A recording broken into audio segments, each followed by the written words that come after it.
La delimitación de la concepción analítica de la filosofía, nosotros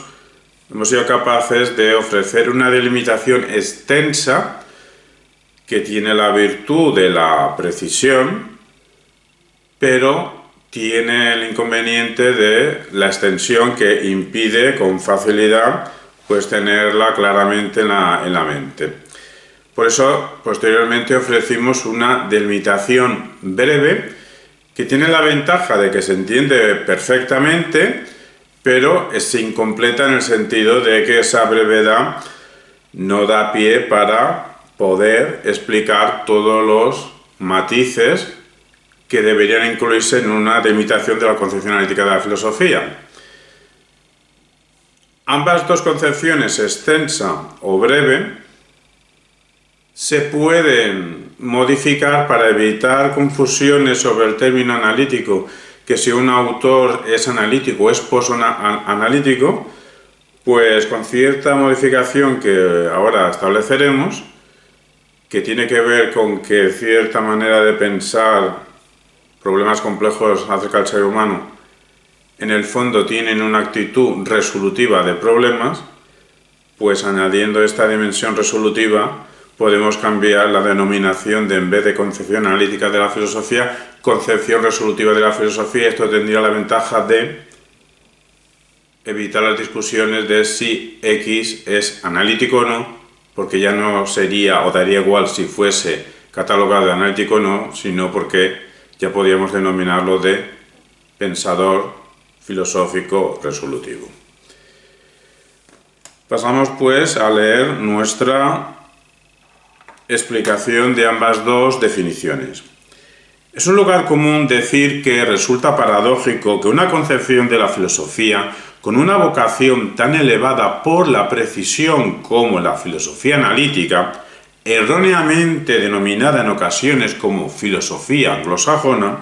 sea incapaz de ofrecer una definición de filosofía analítica, comúnmente aceptada por los practicantes de esta.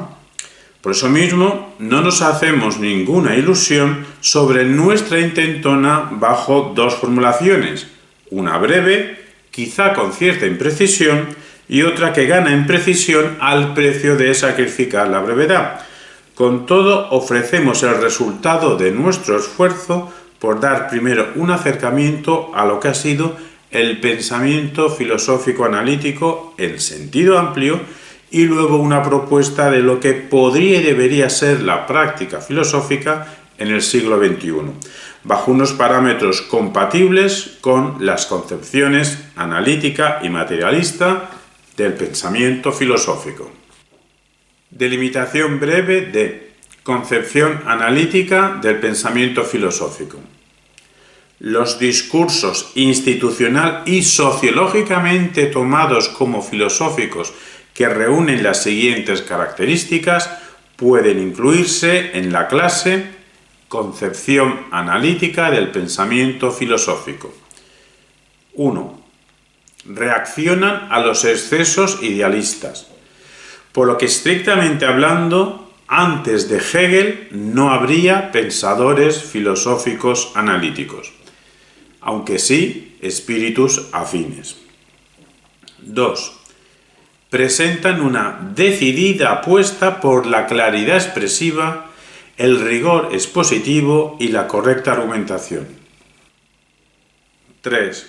Sus contenidos versan principalmente o en buena parte sobre alguna variedad del problema de la supuesta relación pensamiento-lenguaje-realidad o mente-símbolos-realidad o cuerpos-cerebros en relación, discursos-sociedad. O en palabras de Manuel García Carpintero, las ideas, las palabras y las cosas. Y si a estos criterios se le añade 4, con una actitud especialmente centrada en la resolución de problemas que afectan al ser humano, tendríamos la delimitación breve de concepción resolutiva del pensamiento filosófico. Vamos ahora con la delimitación extensa de concepción analítica del pensamiento filosófico basada en concepción previa nuestra, hace unos años, pero que en este octubre de 2025, pues al concretarla, al revisarla, pues quizá hemos hecho ligeras modulaciones. Versa así actualmente. Delimitación extensa de concepción analítica del pensamiento filosófico. Respecto a la concepción analítica del pensamiento filosófico, siempre ha habido actitud de análisis, mas no conciencia analítica resolutiva. Se trataría de uno de los mayores logros intelectuales desde el siglo XIX,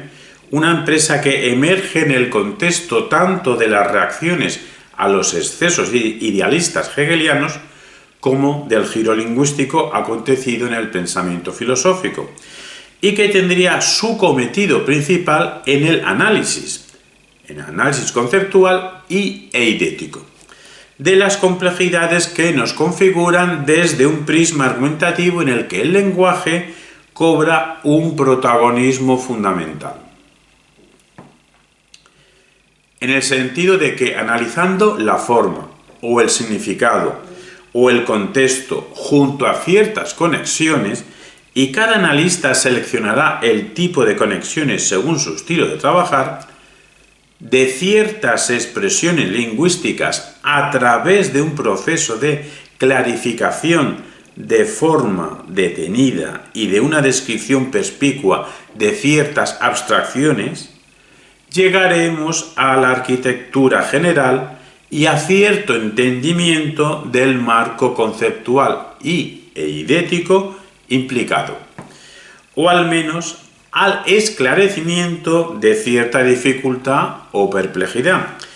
actividad que se llevaría a cabo con un marcado énfasis en el rigor expositivo, la precisión expresiva, la minuciosa atención al detalle y la profundidad en los planteamientos.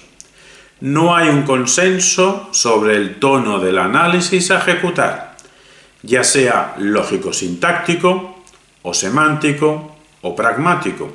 es decir, ya sea explorando principalmente estructuras o significados o usos,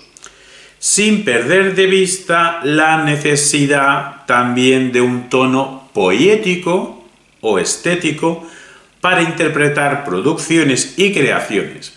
asimismo como de un tono retórico para explicar discusiones, desde una concepción no peyorativa de retórica como ciencia de las estrategias discursivas, ya sea entregándose a los detalles sin una teoría desarrollada detrás, o entregándose a una teoría sin abordar todos los detalles, ya sea un analizar descompositivo de un todo en sus partes para posteriormente dar una definición explícita con condiciones necesarias y suficientes, o ya sea un analizar indagador e indicativo de los factores tanto internos como externos, pero también sociales relevantes a los que hay que apelar para explicar un objeto conceptual, eidético, mental, fenoménico, material. Tampoco hay unanimidad sobre el papel que juegan la tradición filosófica, la voluntad de sistema, los conceptos, las ideas, los estados mentales, los fenómenos, la materia. Al menos no estaremos ante un ejercicio de racionalismo meramente a priorístico que margina lo fenoménico empírico. Más bien se trataría de distintas indagaciones racionales, argumentativas y críticas, bien sobre un concepto concreto o bien sobre una relación de conceptos, o bien sobre ciertas ideas, o bien sobre ciertos estados mentales, o bien sobre ciertos eventos o acontecimientos, o bien sobre ciertas cosas, es decir, sobre ciertos elementos de los géneros de materialidad, de lo físico, lo psíquico, lo abstracto, que resulten problemáticos y precisen reflexión, existiendo diferencias entre los que piensan que los problemas filosóficos son de naturaleza conceptual o eidética, y los que piensan que son de naturaleza empírica, diferencias que se diluirían si finalmente triunfa la concepción de los conceptos y las ideas como artefactos constituidos tanto por componentes formales como materiales. Toda esta labor analítica no se lleva a cabo como fin, por amor al análisis, sino como medio, para iluminar una complejidad, para explicar una dificultad o perplejidad, para resolver un problema, para evitar malentendidos, disputas historiográficas o hermenéuticas sobre si tal autor es o no es analítico o posanalítico, o solo en cierto periodo de su desarrollo intelectual, y para dar énfasis a la relevancia de la actitud de procurar resolver problemas, proponemos, para el estilo de pensar que encaje con la anterior delimitación, concepción resolutiva del pensamiento filosófico. Esperando que sirva de alguna utilidad, esta concepción breve y extensa esta delimitación breve y extensa de la concepción ética del pensamiento filosófico, que se puede extender a una concepción resolutiva del pensamiento filosófico si añadimos esta actitud resolutiva de los problemas sobre las complejidades que nos rodean, haya sido de cierta utilidad, pues damos por bien leída esta exposición. La definición extensa pues tiene el problema de que es, pues como su nombre dice, de una amplitud considerable para poder retenerla mentalmente.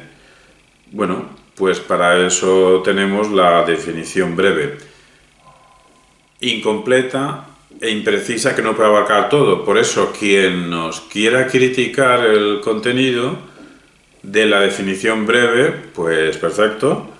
en el sentido de que si nos sugiere otra definición breve, pues será bienvenida y será atendida. Pero si no es para sustituirla por otra definición breve, si no es por una crítica de contenido, en el sentido de que le falta algo a la definición breve, pues en ese sentido le aconsejaríamos que se leyese la definición extensa. El lector atento podrá haberse dado cuenta que en la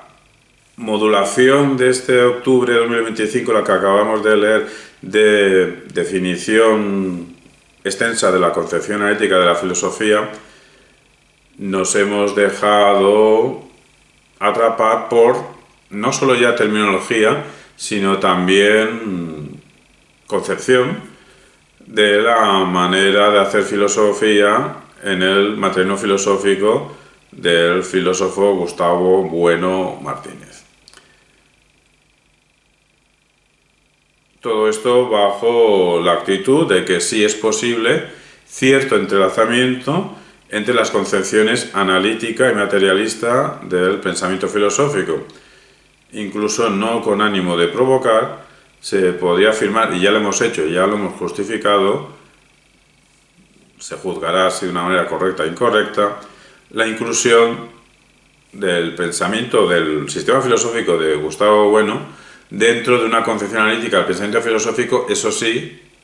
bajo un sentido, bajo una concepción amplia de concepción analítica, no desde una concepción estrecha.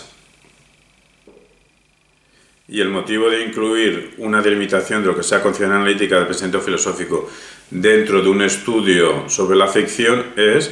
porque el pensador filosófico en el que vamos a descansar nuestra indagación es Manuel García Carpintero Sánchez Miguel, que opera dentro de las coordenadas de la concepción analítica del pensamiento filosófico. Y asimismo, un servidor, que es el que realiza este estudio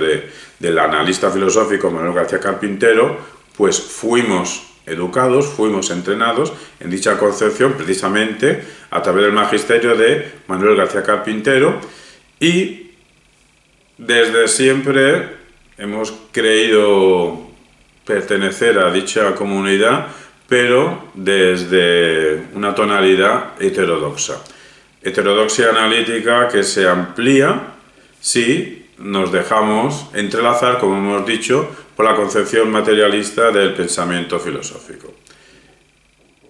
Esperando que todo esto pueda ofrecer cierta luz, pues cerramos esta delimitación de concepción ética del pensamiento filosófico en su versión extensa y breve, pero que puede ampliarse a una concepción resolutiva del pensamiento filosófico.